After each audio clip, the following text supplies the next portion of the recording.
بسم اللہ الرحمن الرحیم وبہ نستعین اما بعد۔ ایک مسئلہ یہ ہے، میت کے گھر چولہا جلانے کا کیا حکم ہے؟ مطلب یہ ہے کہ ہمارے یہاں جو یہ بات مشہور ہے کہ جس گھر میں کسی کا انتقال ہو جائے وہاں میت والے گھر میں چولہا نہیں جلا سکتے، کھانا پکانا درست نہیں ہے۔ یہ بات کہاں تک درست ہے، اس کا کیا حکم ہے؟ جواب یہ ہے کہ جو بات ہمارے یہاں مشہور ہے وہ صحیح نہیں ہے۔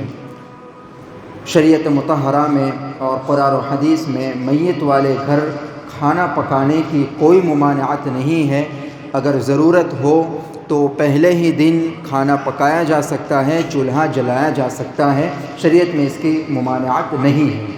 البتہ چونکہ میت کے گھر والے ایک صدمے میں ہوتے ہیں اور کفن دفن اور تجہیز و تکفین وغیرہ کی مشغولی میں ہوتے ہیں اور ایک صدمہ گہرا ان کو پہنچا ہوا ہوتا ہے اور وہ اس پوزیشن میں نہیں ہوتے کہ کھانا پکایا جا سکے، اس لیے علماء نے لکھا ہے اور حدیث سے ثابت ہے کہ بہتر اور مستحب یہ ہے کہ اڑوس پڑوس والے یا قریبی رشتہ دار ان کے لیے 2 وقت کے کھانے کا انتظام کر دے۔ یہ مستحب اور بہتر ہے، اور بعض فقہا کے قول کے مطابق اگر ضرورت ہو تو 3 دن تک بھی ان کے یہاں کھانا وغیرہ بھیجنے کا انتظام کیا جا سکتا ہے۔ اور خود حدیث سے ثابت ہے، غزوہ موتا میں جب اللہ کے نبی صلی اللہ علیہ وسلم کے چچا زاد بھائی حضرت جعفر رضی اللہ تعالی عنہ کی شہادت کی خبر پہنچی تو اللہ کے نبی صلی اللہ علیہ وسلم نے اپنے لوگوں سے فرمایا کہ اصنعوا لآل جعفر طعاما، کہ جعفر کے گھر والوں کے لیے کھانے کا انتظام کرو۔ چنانچہ اس حدیث مبارکہ سے بالکل صاف پتہ چلتا ہے کہ میت کے گھر والوں کے لیے ایک دن کا کم از کم 2 وقت کے کھانے کا انتظام ان کے قریبی لوگوں اور رشتہ داروں کے لیے کرنا چاہیے، یہ مستحب اور بہتر ہے۔ یہاں یہ بات بھی سمجھے کہ وہ جو کھانے کا انتظام کیا جائے گا وہ کھانا کون کھا سکتا ہے، یہ بھی بڑا اہم مسئلہ ہے۔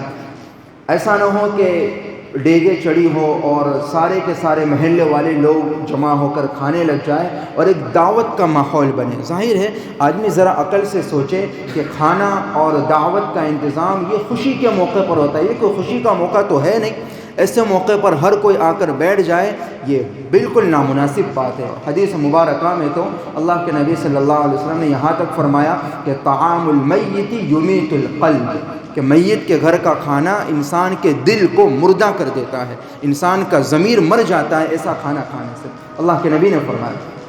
یہ بھی سمجھے کہ وہ جو کھانا پکایا جائے گا وہ کون کھا سکتا ہے۔ نمبر 1 خود میت کے گھر والے، ظاہر ان کے لیے انتظام کیا گیا، میت کے گھر والے کھائیں گے۔ نمبر 2 وہ دور دراز سے آنے والے رشتہ دار، دور دراز سے جو جان پہچان والے آئے ہیں جن کے لیے اس کے علاوہ کسی اور جگہ بظاہر کھانے کا انتظام نہیں ہو سکتا، وہ لوگ کھا سکتے ہیں۔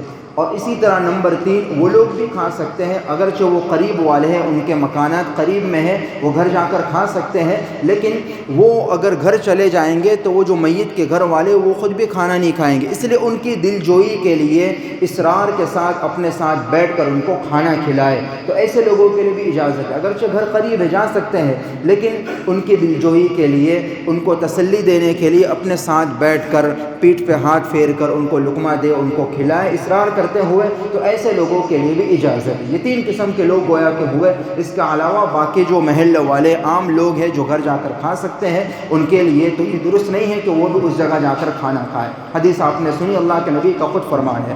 بہرحال خلاصہ یہ ہے کہ یہ جو بات مشہور ہے کہ میت کے گھر چولہا نہیں جلا سکتے، کھانا نہیں پکا سکتے، یہ صحیح نہیں ہے۔ اگر ضرورت ہو تو چولہا جلایا جا سکتا ہے، اگر ضرورت ہو تو پہلے ہی دن کھانا بھی پکا سکتے ہیں۔ واللہ اعلم بالصواب۔